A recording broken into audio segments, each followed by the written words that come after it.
یہودیوں میں بھی ایک بڑی شدید اندرونی کشاکش ہے. جیسے ہم مسلمانوں میں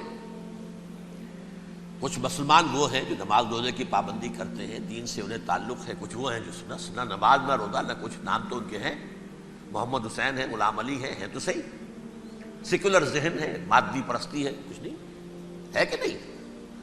ایسا ہی ان کے ہاں بھی ہے.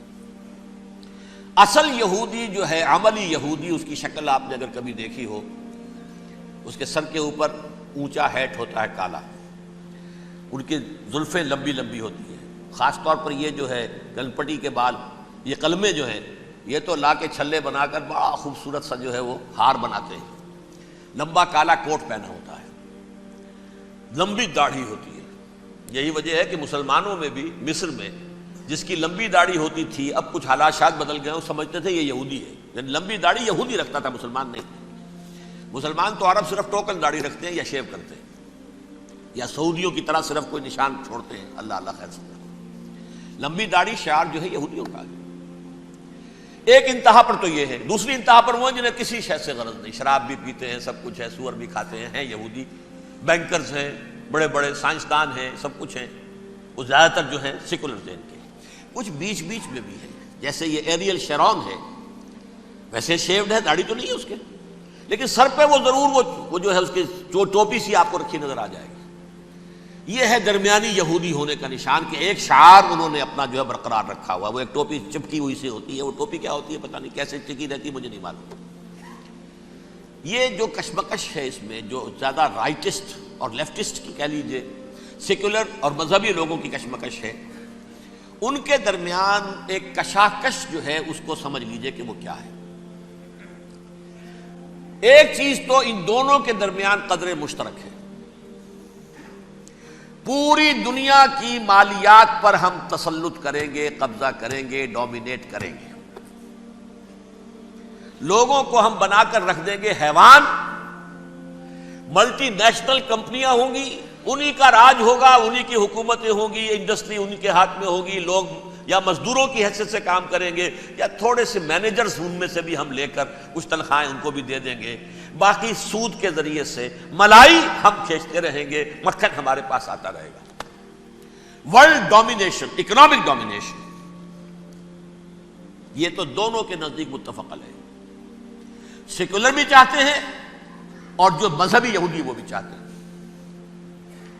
اس کے بعد ایک اختلاف ہے. مذہبی یہودی یہ کہتا ہے ہمیں گریٹر اسرائیل بنانا ہے، اور گریٹر اسرائیل وہ سارے علاقے ہیں جو ان کی تاریخ میں اسرائیل سلطنت کا حصہ رہے. حضرت یوسف کے زمانے میں یہودی جا کر آباد ہوئے مصر میں، جو ڈیلٹا کا علاقہ ہے، زرخیز ترین علاقہ جو ہے، جوشن کا علاقہ، وہ کہتے ہیں وہ ہمارا ہے، کئی سو برس ہمارے ہیں.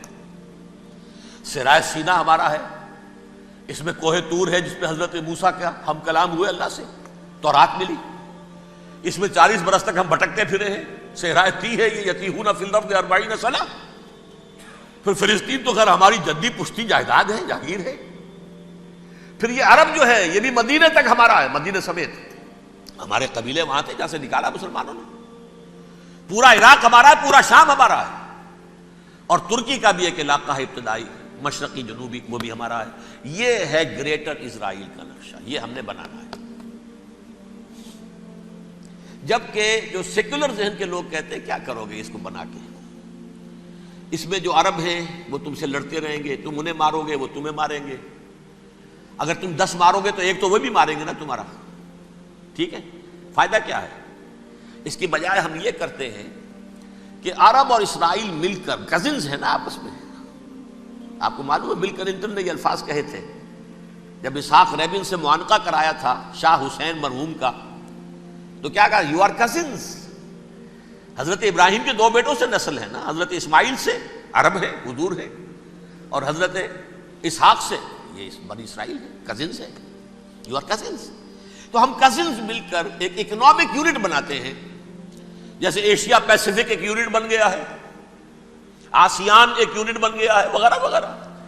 پورا یورپ ایک یونٹ بن گیا ہے، ایک کرنسی بن گئی ہے. ہم اس پورے علاقے کو ایک اکنامک یونٹ بناتے ہیں. پیسہ اربوں کا ہوگا، ان کے پاس بہت دولت ہے. تیل ان کا ہوگا، بہت تیل ہے ان کے پاس، مزدور ان کے ہوں گے، بڑی تعداد ہے ان کی، مینجمنٹ ہماری ہوگی، ٹیکنیکل نو ہاؤ ہمارا ہوگا، سائنسدان ہم ہوں گے، ملائی ہم کھاتے رہیں گے، چھاچھ ان کو دیتے رہیں گے۔ تو ہمیں آم کھانے ہیں، پیڑ گننے کی کیا ضرورت ہے؟ خام خواہ ان کی دشمنی مول لیں، زیادہ دشمنی بڑھائیں۔ یہ اس چھوٹے سے اسرائیل کو تسلیم نہیں کرتے، ہم گریٹر اسرائیل کو کیسے تسلیم کر لیں گے؟ یہ لہذا اس خیال کو دل سے نکال دو۔ یہ اختلاف ہو گیا نمبر ایک، بہت بڑا اختلاف۔ لیکن نمبر دو، اس اختلاف میں اتفاق یہ پیدا کیا گیا، یہاں ایک بات ہم آپ کی مانتے ہیں، ہم کسی بھی پیس پروسیس میں یروشلم نہیں دیں گے ان کو، عربوں کو۔ یہ انڈیوائیڈڈ دارالخلافہ رہے گا اسرائیل کا۔ اور نمبر دو، مسجد اقصی اور قبۃ الصخرہ کو گرا کر تھرڈ ٹیمپل بنائیں گے۔ یہ مذہبی یہودیوں کو اتنی رشوت اگر وہ نہ دیں تو وہ ان کے ساتھ کام کرنے کو تیار ہی نہیں ہے۔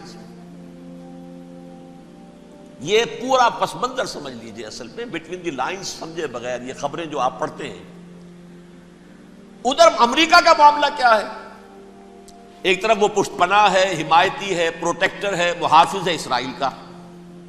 اسرائیل امریکہ ہی کی آؤٹ پوسٹ سمجھ لیجئے، اسی کی ایک ریاست سمجھ لیجئے۔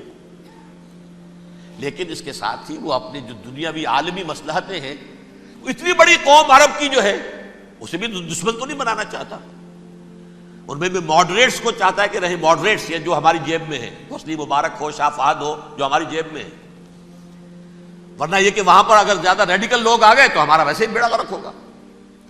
لہذا وہ جبر کرتے رہے ان پر کہ صلح کرو کوئی نہ کوئی۔ یہ صلح کے لیے دباؤ امریکہ کا ہے، اسرائیل نہیں چاہتا صلح، دباؤ ہے امریکہ کا۔ اب میں آپ کو یاد دلاتا ہوں، خلیج کی جنگ ختم ہوئی، بش، یہ باپ اس کا جو اب ہے بش، اس کا بڑا بش جو سینئر، اس کی پاپولیرٹی ریشو جو ہے 89% تھی اس وقت امریکہ کے اندر۔ اس نے اتنی بڑی جنگ فتح کی تھی اور چند امریکی مرے صرف، لیکن اس نے ایک موقف اختیار کیا یہود کے خلاف۔ $10 بلین منظور ہو چکے تھے، اسرائیل کو دیے جانے تھے نئے سیٹلمنٹس بنانے کے لیے اسرائیل میں۔ انہوں نے کہا یہ رقم میں ایشو نہیں کروں گا جب تک پیس پروسیس شروع نہیں کرتے۔ یہ دباؤ تھا جس کے آگے گھٹنے ٹیکنے پڑے $10 بلین کے لیے، لیکن اس کا بدلہ یہ چکایا کہ الیکشن میں ہرا دیا اسے۔ حالانکہ وہ ہیرو، فاتح، خلیج کی جنگ کا فاتح، 89% ریٹنگ، الیکشن میں 0، دباؤ تھا۔